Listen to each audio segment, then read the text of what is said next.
ये जो central nervous system है आपका,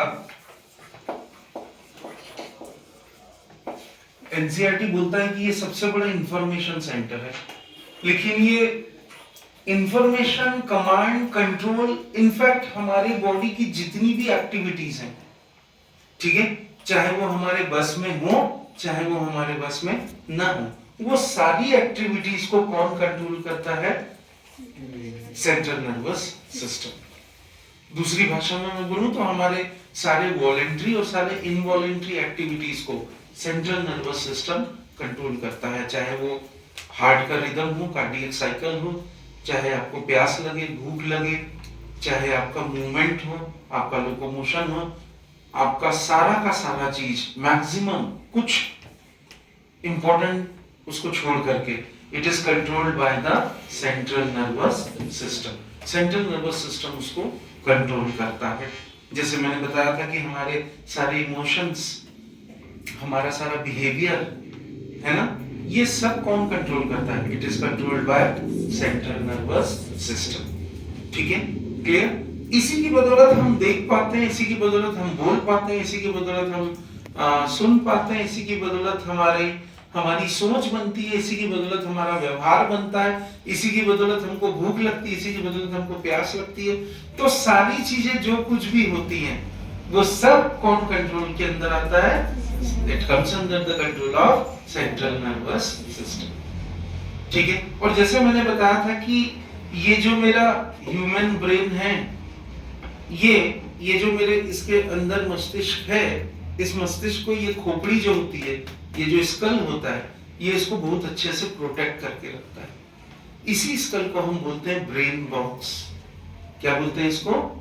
ब्रेन बॉक्स या क्रैनियम भी बोल सकते हैं। और ये सारे क्रैनियल बोन्स का बना हुआ है। और ये सारे बोन्स, जैसा मैंने आपको बताया कि ये सारे बोन्स जो हैं ये आपस में एक पर्टिकुलर एक हड्डी नहीं है, ये बहुत सारे छोटे छोटे हड्डियों का टुकड़ा है जो आपस में जॉइंट है सूटर्स की बदौलत, with the help of suitors. ये सूटर्स उसको बोलते हैं जहां पे ये दोनों आपस में हड्डियों के टुकड़े चिपके रहते हैं, तो ये आपस में जॉइंट है, जिसको हम लोग आम भाषा में सूटर्स बोलते हैं। तो जैसे मैंने आपको बताया था कि ब्रेन में ये, इसको हम बोलते हैं क्रैनियल मेनिंजेस, और इन्हीं क्रैनियल मेनिंजेस में जो इसका बाहरी हिस्सा है, आउटर हिस्सा, उसको हम बोलते हैं ड्यूरा मैटर। क्या बोलते हैं उसको? Dura mater. जो अंदरूनी हिस्सा है उसको हम बोलते हैं आर्केनॉइड। देखो याद हो गया ना मेरे साथ, उसको हम क्या बोलते हैं? आर्केनॉइड। और जो मिडिल हिस्सा है उसको आर्केनॉइड, और जो इनर हिस्सा है, क्लियर, उसको हम बोलते हैं पिया मैटर। याद रखेंगे, तो outer layer dura mater, inner layer पिया मैटर, और मिडिल जो पतला सा हिस्सा है उसको हम बोलते हैं आर्केनॉइड। इसको ऐसे ही याद रखना है। अब जैसे मैंने आपको बताया था कि हमारा ह्यूमन ब्रेन जो है वो 3 हिस्सों में डिवाइडेड है, एंड यू ऑल नो, जैसे मैंने आपको इसके बारे में बताया था, तो थोड़ा सा इसको हम लोग एक बार, अवर ह्यूमन ब्रेन बड़ा अच्छा दिखता है देखने में, हाँ नहीं अच्छा लगता? क्लियर? लेकिन मानव शरीर की जितनी भी रचनाएं हैं, ह्यूमन बॉडी के बारे में जितनी भी स्टडी है, उसमें सबसे जटिल, सबसे कॉम्प्लेक्स स्टडी ब्रेन की मानी जाती है। सबसे कॉम्प्लेक्स स्टडी ह्यूमन ब्रेन की मानी जाती है। इसीलिए हमारे देश में न्यूरोसर्जन्स, क्लियर, न्यूरोलॉजिस्ट हैं, न्यूरोसर्जन्स, इनकी हमेशा कमी रहती है। क्लियर? राइट? और इसमें खैर पढ़ना तो मेडिकल के हर फील्ड में आपको बहुत है, लेकिन न्यूरोलॉजिस्ट बनना, न्यूरोसर्जन बनना, ये इसमें थोड़ा सा एक्सेस पढ़ाई की जरूरत पड़ती है। इसमें मतलब मास्टरी बहुत जल्दी नहीं आती है, पढ़ना पड़ता है। कमिंग बैक, जैसे मैंने आपको बताया, सबसे पहले हम ब्रेन के अग्रभाग या फोर ब्रेन के बारे में स्टडी करेंगे। फोर ब्रेन में 3 चीजें आ रही हैं, ध्यान से देखिएगा। इसमें सबसे पहले आता है आपका सेरेब्रम। ये वाला जो हिस्सा है, अगर आप इसको देखेंगे, ये पूरा हिस्सा आपका, ये पूरा हिस्सा सेरेब्रम। इसके बाद इसमें ये 2 हिस्से और आते हैं, थैलेमस और उसके नीचे वाला हाइपोथैलेमस। तो आपका फोरब्रेन 3 चीजों को मिला करके बनता है, सेरेब्रम, थैलेमस एंड हाइपोथैलेमस। तीनों याद रखेंगे। फोरब्रेन आपका किन किन चीजों को मिला के बना, सेरेब्रम, थैलेमस एंड हाइपोथैलेमस, ये चीज याद रखेंगे। अब जैसे मैंने आपको बताया था कि हमारे दिमाग का, इसमें अगर आप देखेंगे तो हमारे दिमाग का लगभग 70% हिस्सा जो है वो सेरेब्रम है। 70% ऑफ आवर ब्रेन क्या है, वो सेरेब्रम है, अगर आप इसको ध्यान से देखेंगे तो। क्लियर?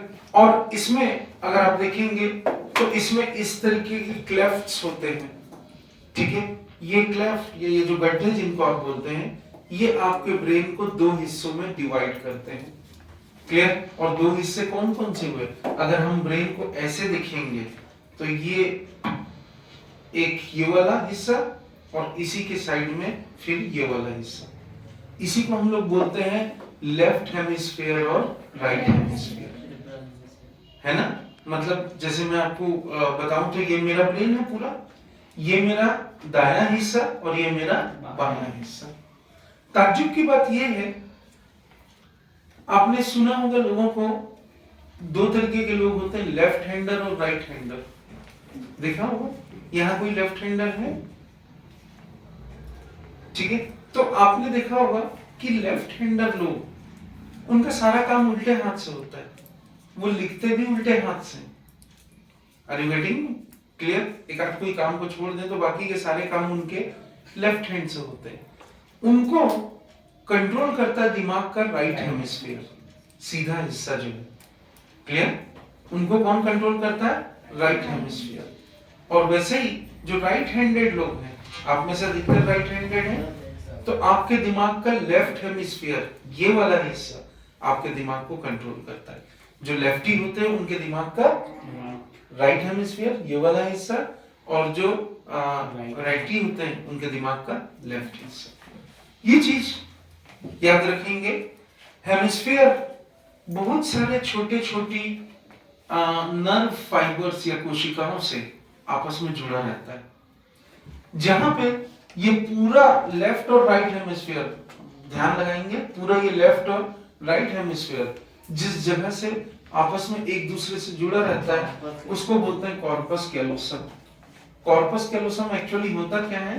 Nerve fibre. तो कॉर्पस कैलोसम किसका बना होता है? नर्व फाइबर, पतले पतले इन तंतुओं का, जो नर्व सेल्स होते हैं उनमें आपस में ये जुड़ा रहता है कॉर्पस कैलोसम से। क्लियर?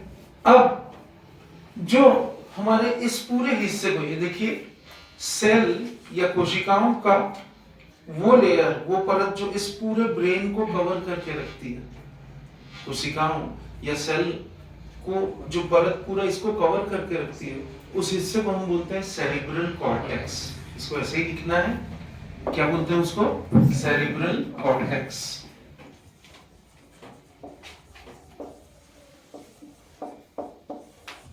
उस हिस्से को हम लोग बोलते हैं सेरिब्रल कॉर्टेक्स। ये वो हिस्सा है जो पूरे के पूरे आपके ब्रेन को क्या करता है? कवर करके रखता है। ठीक है, ये सारी कोशिकाएं होती हैं, सेल्स होते हैं जो आपके ब्रेन को कवर करके रखते हैं। क्लियर? राइट? यही जो सेरिब्रल कॉर्टेक्स का हिस्सा है, इसको ब्रैकेट में लिख लीजिए, ये ब्राउन कलर का होता है।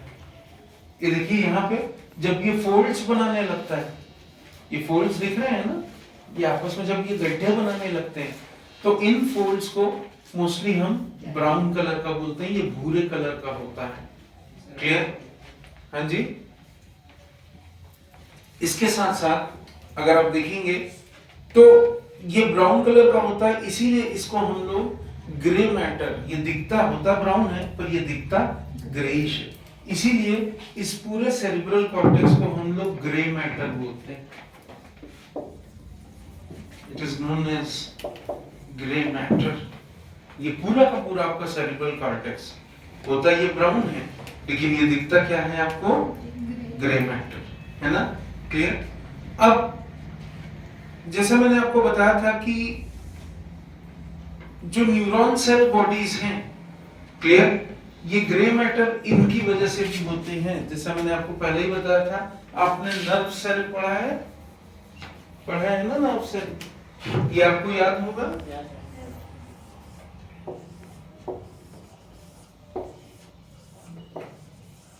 क्लियर। इन नर्व सेल्स की वजह से अगर आप देखेंगे तो ये नर्व सेल्स इस हिस्से में सबसे ज्यादा पाए जाते हैं, और इन्हीं नर्व सेल्स की वजह से इनका जो कलर है वो कौन सा आ जाता है, ग्रे कलर का। तो ये इन नर्व सेल्स की वजह से होता है, जैसा मैंने आपको बताया था। फिर से देखेंगे कि जो सेरिब्रल कॉर्टेक्स का जो परिक्षेत्र है, या वो जो एरिया है, वो जो रीजन है जहां पे आपको सेरिब्रल कॉर्टेक्स मिलता है, यहाँ पे दो तरह के नर्व सेल पाए जाते हैं, एक तो सेंसरी और दूसरा मोटर। ये चीज याद रखेंगे। तो सेरिब्रल कॉर्टेक्स में दो तरह के नर्व सेल्स मिलेंगे आपको, एक तो सेंसरी संवेदी या मोटर। क्लियर है ना। जैसे मैंने किसी को, अगर मैंने कोई हॉट प्लेट को, ध्यान से देखिएगा, मैंने कोई गर्म चीज को छुई है और वो तुरंत मैंने हाथ हटा लिया है, तो ये किसका काम है, उसको नहीं, उसको हाँ, उसको कौन ले जा रहा है, मेरे ब्रेन तक कौन ले जा रहा है। जैसे मेरे को यहाँ पे कोई चीज कोई चुभा रहा है तो पेन हो रहा है, तो उस इंपल्स को मेरे दिमाग तक कौन ले जा रहा है, सेंसरी। और दिमाग से जो नर्व निकलती है कौन सी, मोटर नर्व, वो मेरे को बोल रही है कि आप वहां से हाथ हटा लो। और ये सब 1 सेकेंड के 10वें हिस्से में होता है। कॉर्टेक्स में दो एरिया ऐसा होता है जिसमें सेंसरी भी है और जिसमें मोटर भी है। और सेरिब्रल कॉर्टेक्स में ही ऐसे भी एरियाज होते हैं जिसमें ना आपको सेंसरी मिलेगा, ना आपको क्या मिलेगा, मोटर मिलेगा। सेरिब्रल कॉर्टेक्स में ही दो एरियाज ऐसे होते हैं जिसमें सेंसरी और मोटर दोनों होता है, संवेदी और मोटर। और सेरिब्रल कॉर्टेक्स में ही दो हिस्से ऐसे होते हैं जिसमें आपको ना सेंसरी मिलेगा, ना आपको मोटर मिलेगा। इन रीजन्स को आपको याद रखना है। जैसा मैंने आपको बताया था कि इन्हीं रीजन्स को, जहां पे ये दोनों चीजें होती हैं, इसको हम लोग बोलते हैं एसोसिएशन एरिया। क्या बोलते हैं इसको, याद रखिए, this is known as association areas. इनको हम बोलते हैं एसोसिएशन, जहां पे आपस में चीजें आकर के मिलती हैं। क्लियर। अब इसकी वजह से, जैसे मैंने आपको बताया था कि बहुत सारे फंक्शंस हम परफॉर्म करते हैं, इनकी वजह से बहुत सारे फंक्शंस हम परफॉर्म करते हैं। जैसे खासतौर पे जो इंटरसेंसरी फंक्शंस होते हैं हमारे, जैसे हमारा मेमोरी सारा कंट्रोल यहीं से होता है। क्लियर। एक पहली चीज, इंपॉर्टेंट चीज जो मैंने बताई कि हमारा मेमोरी का जो फंक्शन है वो यहीं से कंट्रोल होता है। और जैसे मैंने आपको बताया था, जो सारा हमारा कम्युनिकेशन है, कम्युनिकेशन समझते हैं ना, हमारा जितना भी संचार है वो सबका सब कहां से होता है, एसोसिएशन एरिया से। ये सब चीज आपको याद रखनी है। इन द सेम वे, जैसे मैंने आपको बताया था कि हमारे नर्व फाइबर में यहाँ पे एक लेयर होती है जिसको हम लोग बोलते हैं माइलिन शीट। ये पहले मैंने आपको पढ़ाया था। तो ये जो माइलिन शीट, अगर आप देखोगे इस एरिया में स्पेशली, तो आप नोटिस करेंगे कि ये माइलिन शीट आपके सेरिब्रल हेमिस्फीयर के पूरे अंदरूनी एरिया में, इनर पार्ट्स में पूरा कौन फैला हुआ है, माइलिन शीट। तो ये आपके इनर पार्ट्स में प्रेजेंट होते हैं सेरिब्रल हेमिस्फीयर के।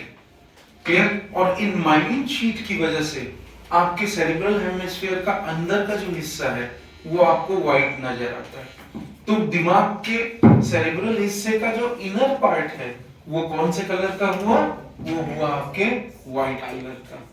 और ये व्हाइट कलर क्यों है, it is due to the presence of myelin sheet. किसके प्रेजेंस की वजह से है ये, माइलिन शीट की प्रेजेंस की वजह से ये आपको व्हाइट कलर का दिखता है। क्लियर।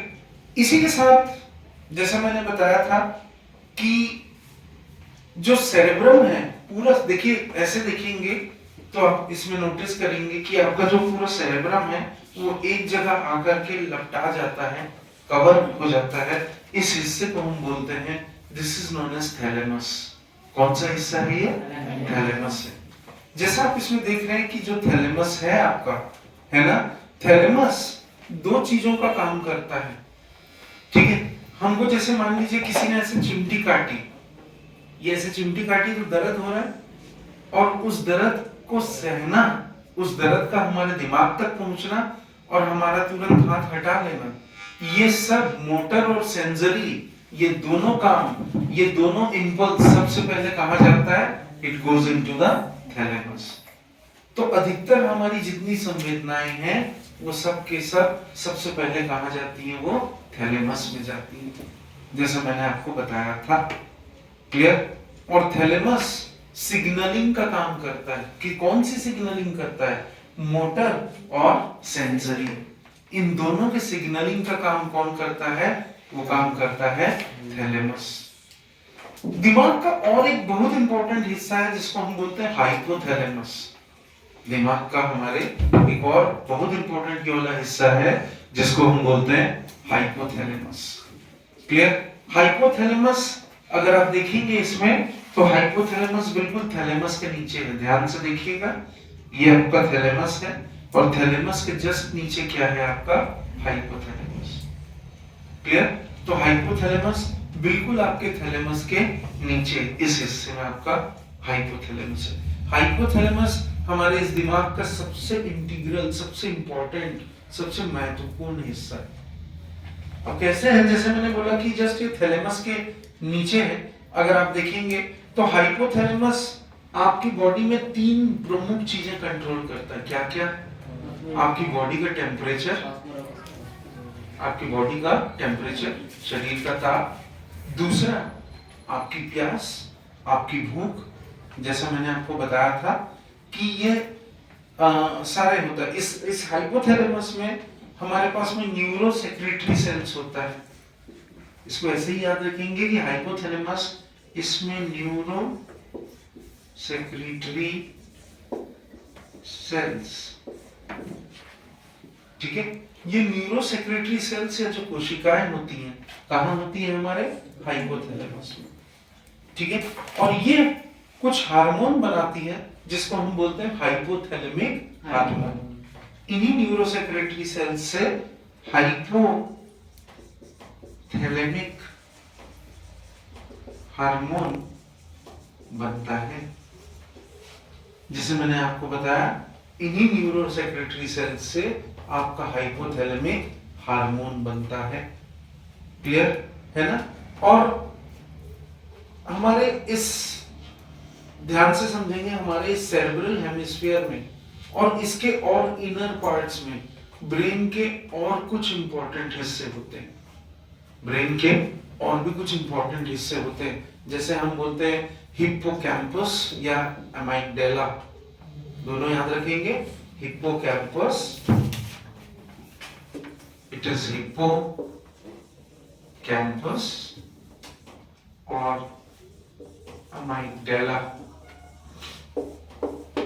ये हमारे ब्रेन के और सेरेब्रल हेमिस्फीयर के कुछ और इंपॉर्टेंट पार्ट्स होते हैं, जैसा मैंने आपको बताया था। क्लियर? वैसे ही बहुत सारे ये डीप एसोसिएटेड स्ट्रक्चर्स ये आपस में मिल करके ये एक लोब बनाते हैं। ये सारे जितने स्ट्रक्चर्स हैं ये आपस में मिलके लोब बनाते हैं, जिसको हम लोग बोलते हैं लिम्बिक लोब। क्लियर? इसको हम लोग क्या बोलते हैं? It is commonly called as limbic lobe. Clear?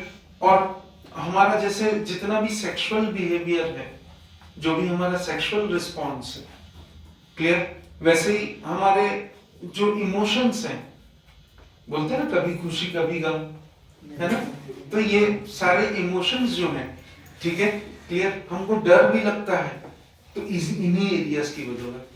हमको खुशी होती है, खुशी हो रही है, ठीक है, वो बोलते हैं ना जो परम सुख, वो सारी चीजें, क्लियर है ना। डर भी हमको इसी एरिया की वजह से लगता है, हमको प्रोत्साहन भी इसी एरिया की वजह से मिलता है। तो ये पूरा का पूरा जो है, ये सब का सब आपका क्या है? आपका फोर ब्रेन है। ये क्या है? अगर जो दिमाग है, मस्तिष्क है, that is your fore brain. The mid brain. अब हम इस हिस्से की बात करेंगे। We will now talk about this particular portion. इसको हम बोलते हैं मिड ब्रेन। अब जैसे मैंने मिड ब्रेन के बारे में बताया कि मिड ब्रेन थैलेमस और हाइपोथैलेमस के नीचे यहाँ पे आपको दिखाई देगा, इनके बीच में स्थित है। किनके बीच में मिड ब्रेन? थैलेमस और हाइपोथैलेमस के बीचों बीच। क्लियर? इसके साथ में एक हिस्सा आपका पॉन्स भी आ जाता है। तो थैलेमस, हाइपोथैलेमस और पॉन्स के बीच का जो हिस्सा है वो क्या है? आपका मिड ब्रेन। ठीक है, राइट। और इसमें मिड ब्रेन से एक नहर जैसा हिस्सा, कैनाल जैसा हिस्सा पास हो रहा है, उस हिस्से को हम बोलते हैं सेरेब्रल एक्वाडक्ट। नहर जैसा हिस्सा है जो मिड ब्रेन से होते हुए निकल रहा है, इसको हम बोलते हैं, it's a canal like structure commonly known as cerebral aqueduct. ठीक है। मिड ब्रेन में 4 गोलाकार तरह की सूजन, इन्फ्लेमेशन या स्वेलिंग या लोब्स दिखाई देते हैं। ठीक है, इन्हीं को ये ध्यान से सुनिएगा। मिड ब्रेन में देखो इस तरीके के ना 4 अलग अलग टुकड़े या गुच्छे या लोब्स बोल सकते हैं आप उसको, ये आपको दिखाई देंगे। इसी को हम लोग बोलते हैं commonly known as corpora quadrigemina. इसी को क्या बोलते हैं? तो मिड ब्रेन में आपको 4 लोब्स दिखाई देंगे, स्वेलिंग दिखाई देगी। तो these 4 lobes or swelling is commonly called as corpora quadrigemina। इसको हम लोग बोलते हैं, इसी स्वेलिंग को या इन लोब्स को हम बोलते हैं कॉर्पोरा क्वाड्रिजेमिना, जैसा मैंने आपको पहले ही बताया था। ये हिस्सा आपके मिड ब्रेन में आ गया। तो मिड ब्रेन में हमने 2 हिस्से देखे, एक तो कॉर्पोरा क्वाड्रिजेमिना देखा और दूसरा सेरेब्रल एक्वाडक्ट। ये दोनों हिस्से हमने देखे। इसके बाद हम आएंगे जो पश्च भाग है ब्रेन का, हाइंड ब्रेन जिसको हम बोलते हैं। इसके बाद हम इस हिस्से में हाइंड ब्रेन में आ जाएंगे। अब हाइंड ब्रेन में आप देखेंगे तो 3 चीजें दिखाई देंगी आपको, पॉन्स, सेरेबेलम और मेड्यूला ऑब्लोंगेटा। कौन कौन सी 3 चीजें आ गई?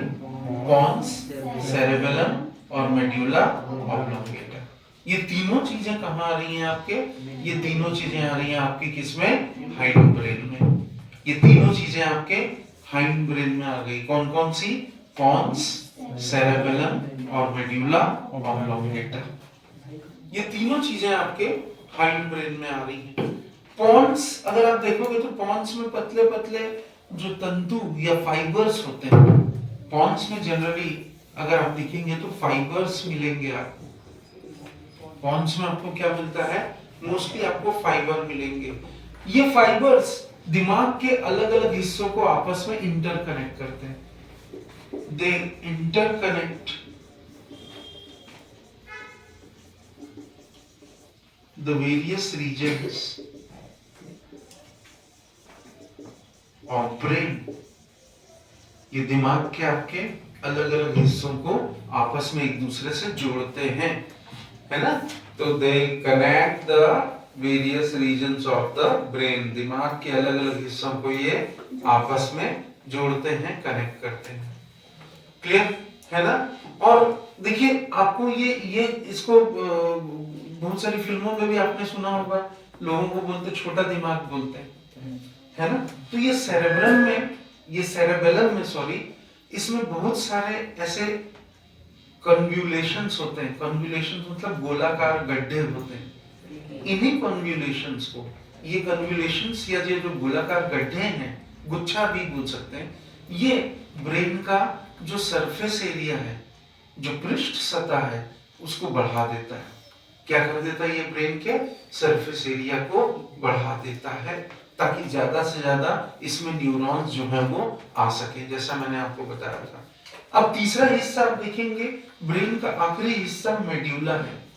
इसको आम भाषा में मेड्यूला बोलते हैं, लेकिन इसका पूरा जो लाइन है वो मेड्यूला ऑब्लोंगेटा है।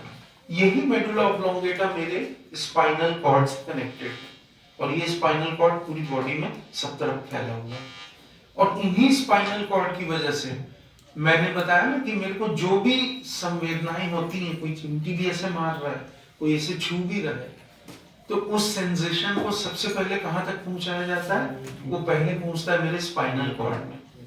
क्लियर? और स्पाइनल कॉर्ड के बाद मेरा ब्रेन उसको रियलाइज करता है, मेरा ब्रेन उसको बताता है कि नहीं, ये चीज जो है वो ऐसा है, उसकी पहचान जो है वो ब्रेन करता है। लेकिन उस संवेदना को ब्रेन तक ले जाने का काम, या वो संवेदना सबसे पहले जहां पहुंचती है वो है आपका स्पाइनल कॉर्ड।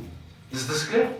अब इसी में जैसा मैंने आपको बताया था कि मेड्यूला में सारे बेसिक सेंटर्स होते हैं। मेड्यूला एक तरीके से केंद्र है, सेंटर है आपके रेस्पिरेशन का। मेड्यूला की मदद से ही आप सांस लेते और छोड़ते हैं, सबसे पहली चीज। ठीक है? आपके शरीर में जो भी अकड़न जकड़न, जो भी आपका या हार्ट से रिलेटेड जितने भी कार्डियोवास्कुलर रिफ्लेक्स हैं, क्लियर है ना, वो सब के सब आपके किससे कनेक्टेड हैं? मेड्यूला से कनेक्टेड है। आपके बॉडी में, जैसे मैंने आपको बताया कि हमारे शरीर में अलग अलग ऑर्गन अलग अलग तरीके की गैसेस, गैस्ट्रिक जूस रिलीज करता है डाइजेस्टिव सिस्टम के। तो हमारे जितने भी गैस्ट्रिक सेक्रीशंस हैं, चाहे वो लीवर का बाइल जूस हो, चाहे वो हमारे पेट का जूस हो, पैंक्रियाटिक जूस हो, जितने भी हैं, ये सब के सब को कंट्रोल सेंटर कौन है? Medulla oblongata. क्लियर? तो ये चीज मिलाकर के आपकी पूरी होती है आपका हाइंड ब्रेन। Thank you.